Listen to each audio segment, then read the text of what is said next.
প্রিয় দর্শক, আমন্ত্রণ এবং স্বাগত জানাচ্ছি মাই টিভির অনুসন্ধানমূলক বিশেষ আয়োজন ঘটনার অন্তরালে। আর বরাবর মতো অনুসন্ধানের পুরো অংশ জুড়ে থাকছি আমি আবু সাইদ অপু।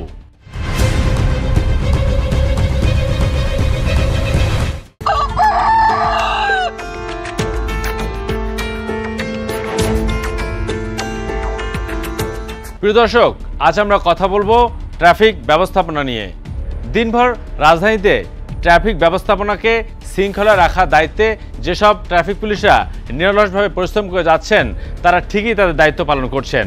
কিন্তু প্রশ্ন সেখানে নয়, প্রশ্ন হলো রাত 10টার পরে রাজধানী নগরীতে যখন ট্রাফিক ব্যবস্থাপনা থাকে না, তখন কি পরিস্থিতি তৈরি হয়, সেটাই জানবো এবং জানাবো।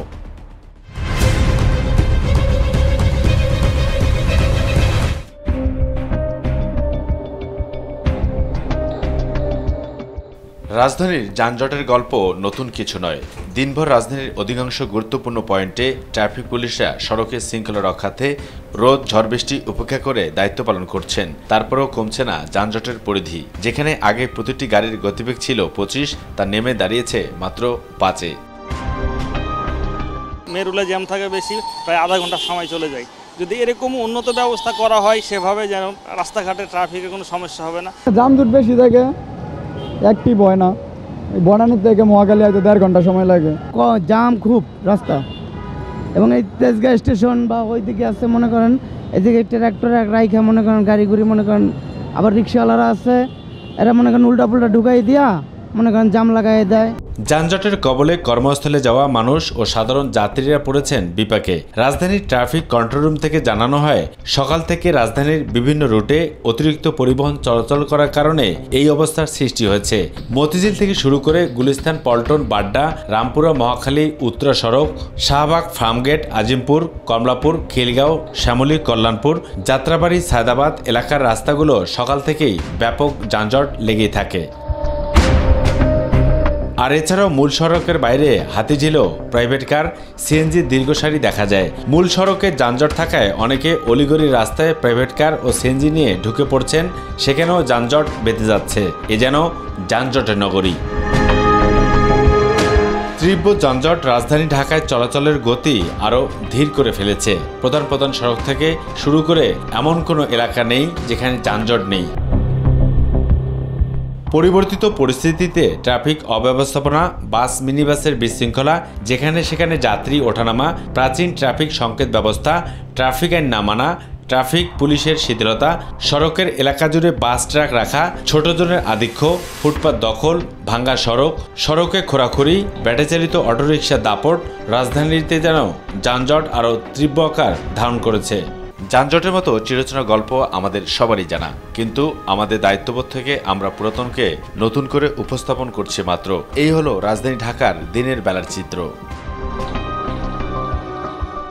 দিনের বেলার চিত্র পার করে দর্শক, এবার আসা যাক রাজধানীর রাতের চিত্র দেখতে চাই আমরা। দিনের বেলায় যেভাবে সড়কে শৃঙ্খলার দায়িত্ব পালন করা হয়, রাতেও কি তেমনভাবে সড়ক শৃঙ্খলার দায়িত্ব পালন করা হয়? এই প্রশ্নের উত্তর খুঁজবো আমরা।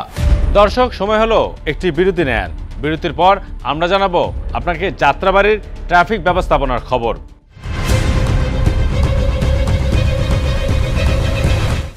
দর্শক, বিরতির পর আবারও স্বাগত জানাচ্ছি অনুসন্ধানমূলক আয়োজন ঘটনার অন্তরালে।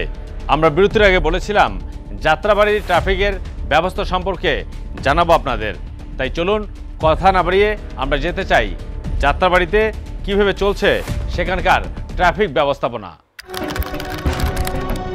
13 জুলাই রাত 9:30। আমাদের অবস্থান রাজধানীর যাত্রাবাড়ি ধোলাইপাড়া এলাকায়। বিভিন্ন গন্তব্যে গণপরিবহন দেদারসে ছুটছে, যেখানে সেখানে থেকে যাত্রী ওঠানামা করছে। বিশেষ করে আশপাশের সড়কগুলোর বেহাল দশা, যে যার ইচ্ছামতো পরিবহন চালাচ্ছেন। আপনি উল্টা পথে আসছেন কেন?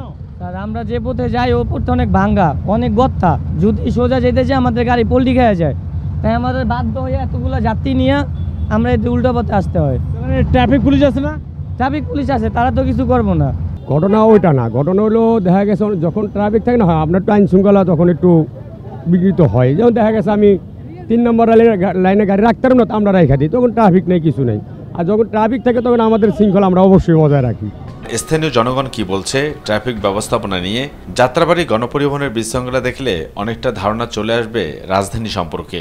ঠিক না, সবাই তো রাখতেছে, এগিয়ে রাখছে, অনেকে রাখছে, এগিয়ে রাখছে তো মানে রাখার একজন রাখলে তার একজন রাখে, অন্য গাড়ি রাখছে তো, এই জন্য মাল উঠবে তাই যাই জন্য রাখছি।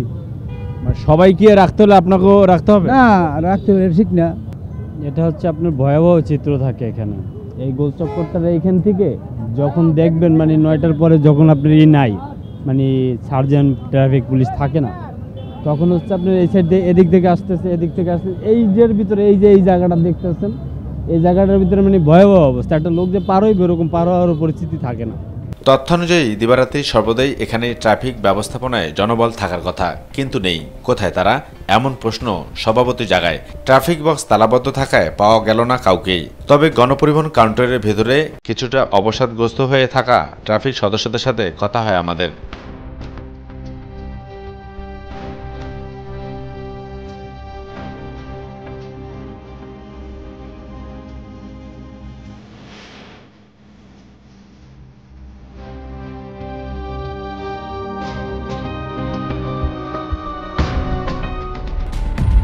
দর্শক, সময়ের বাধায় নিতে হচ্ছে আরও একটি ছোট্ট বিরতি। বিরতির পর আমরা এসে জানাবো রাজধানীর যেসব গুরুত্বপূর্ণ পয়েন্টগুলো রয়েছে সেই সব পয়েন্টে আইনশৃঙ্খলা বাহিনীর সদস্য এবং ট্রাফিক পুলিশরা কীভাবে দায়িত্ব পালন করছেন।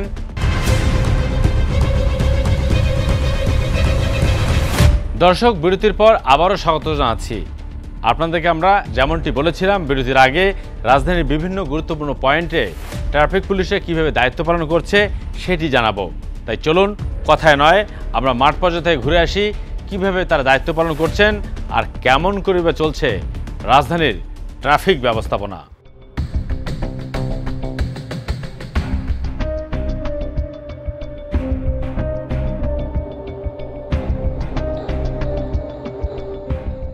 রাজধানীর Mirpur road, Farmgate, Asad gate, Mohammadpur, college gate, Shyamoli, Kalyanpur ও টেকনিক্যাল যাওয়া সহ উত্তরাঞ্চলে যাওয়ার পথ একটাই।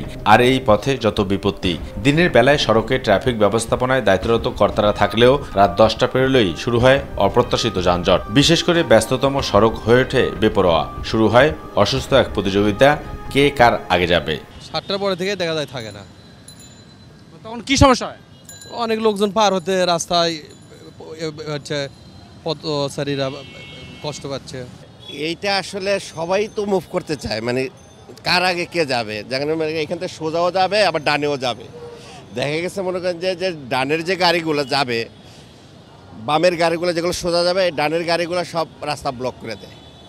তখন ডানের গাড়িগুলো সোজা যাইতে পারে না। কেন? তখন কি ট্রাফিক থাকে না? ট্রাফিক থাকে না, তখন ট্রাফিক থাকে না। এটা আমাদের অনেক ভোগান্তি হয় যে কেউ সিগন্যাল মানে না, যে লেন মানে না, সে যার মতো করে এক লেন থেকে আরেক লেন ঢুকায় দিচ্ছে, উল্টা পথে এসে গাড়ি ঢুকায় দেয়। এটা আমাদের অনেক, যে রাস্তায় যেতে আমাদের 10 মিনিট লাগে, ওখানে যেতে প্রায় আমাদের 1 ঘন্টার উপরে লেগে যায়।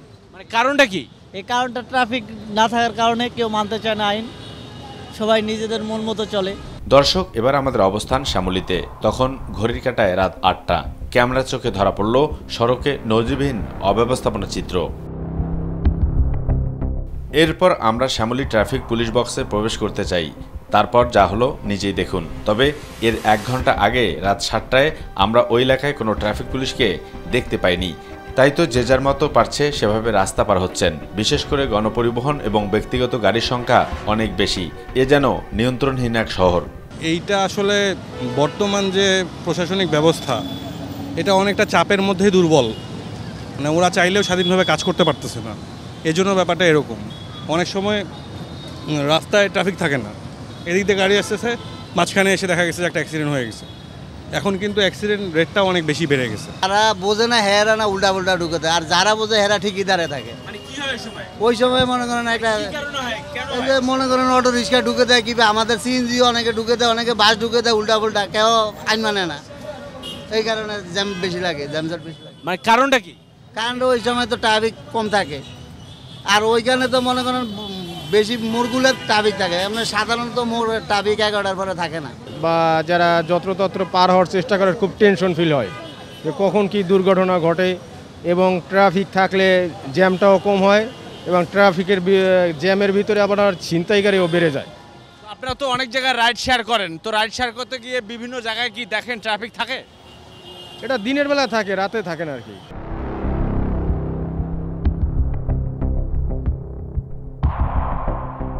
আসলে আমরা যখন ডিউটি করে আসি, আমার ডিউটি 11টা শেষ হয়, অনেক সময় আগেও চলে আসি। 10টার পরে মানে ট্রাফিক না থাকে এরকমটা বললেই চলে, ঠিক আছে। যে যেভাবে পারতেছে, সিএনজি গাড়ি, প্রাইভেট কার যে যেভাবে পারতেছে ওইভাবেই চালাইতেছে। এরকম অবস্থাতে আরও বেশি অ্যাক্সিডেন্ট হয়। যদি 10টার পরে বা আরও বেশি সময় ধরে ট্রাফিক কাজ করে, তাহলে হয়তো বা যে অ্যাক্সিডেন্টটা হচ্ছে এই অ্যাক্সিডেন্টটা থেকে মানুষ আরও মানে সেভ হবে আর কি, রক্ষা হবে এরকম। বাসগুলো সিগন্যাল মানতে চায় না, যে যার মতো করে মাঝ রাস্তার মধ্যে ধরেন আপনার যাত্রী নামায় দিচ্ছে, পিছন দিয়ে ধরেন জ্যাম লেগে যাচ্ছে, ট্রাক ধরেন আপনার যে কোনো টাইমে তো ভিতর ঢুকতে পারে না। ট্রাফিক না থাকলে কিন্তু ওরা ওই টাইমটাতে কিন্তু ভিতরে ঢুকে যায়, জ্যাম লাগায় দেয় রাস্তার মধ্যে। তো এটা তো সাধারণ পথচারী তো অবশ্যই ক্ষতিগ্রস্ত হয়। দর্শক, এরপর গন্তব্য গাবতলীর টেকনিক্যাল মোড়ে। সেখানে সড়কে নেই কোনো নিয়ন্ত্রণ, যে যার মতো করে এবড়োথেবড়োভাবে চালাচ্ছেন গণপরিবহন, মোটরসাইকেল, ব্যক্তিগত প্রাইভেট কার সহ ভারী যানবাহনও।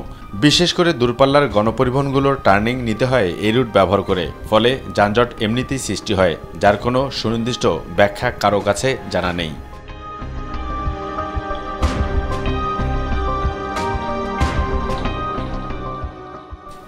দর্শক, টেকনিক্যাল থেকে এবার আমাদের গন্তব্য রামপুরা। সেখানে সন্ধ্যা নামার সাথে সাথে ট্রাফিক আইন ভঙ্গ করে গণপরিবহন থেকে শুরু করে ব্যক্তিগত গাড়ি কিংবা রিক্সার দাপটে পথচারীদের চলাচল করা যেন দায়। সব যানবাহনে চলছে যে যার ইচ্ছা মতো, যেন দেখার কেউ নেই।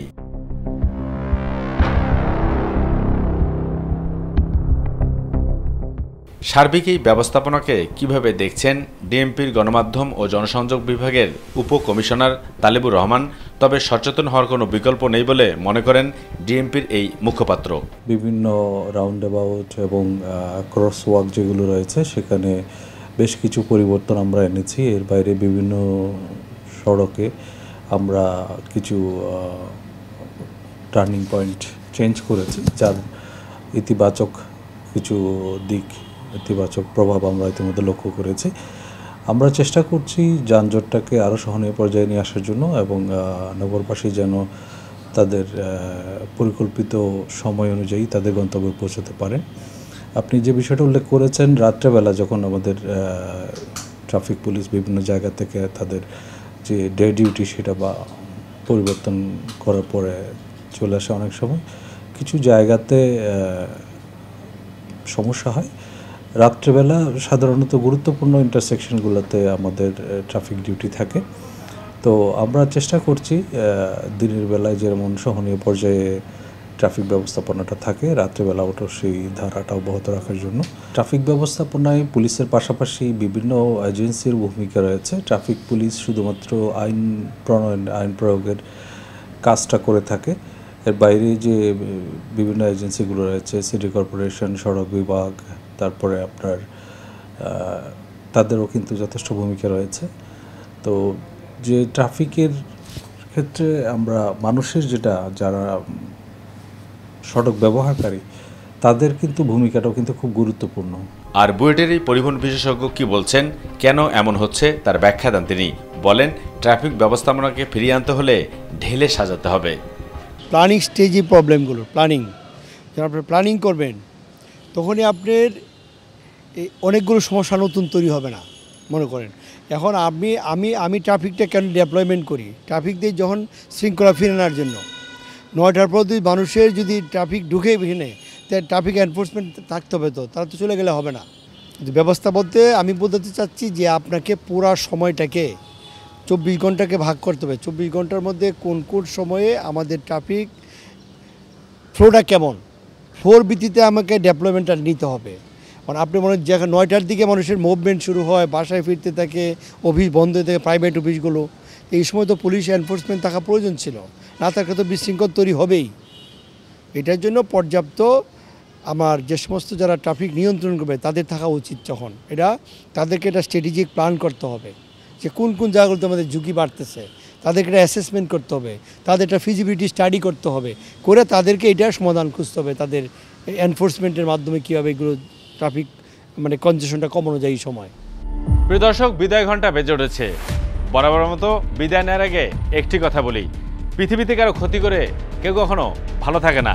যারা অন্যের ক্ষতিতে মেতে উঠেছেন তারা কি একটু শান্ত হবেন? আর যারা রাজধানী জুড়ে ট্রাফিক ব্যবস্থাপনা নিয়ন্ত্রণে দায়িত্বে রয়েছেন তারা একটু সজাগ এবং সতর্ক হবেন। পাশাপাশি আমাদের নাগরিকদেরও অনেকটা সচেতন হতে হবে, তাহলেই তিলোত্তমা নগরী ঢাকা হয়ে উঠবে আরও তিলোত্তমা।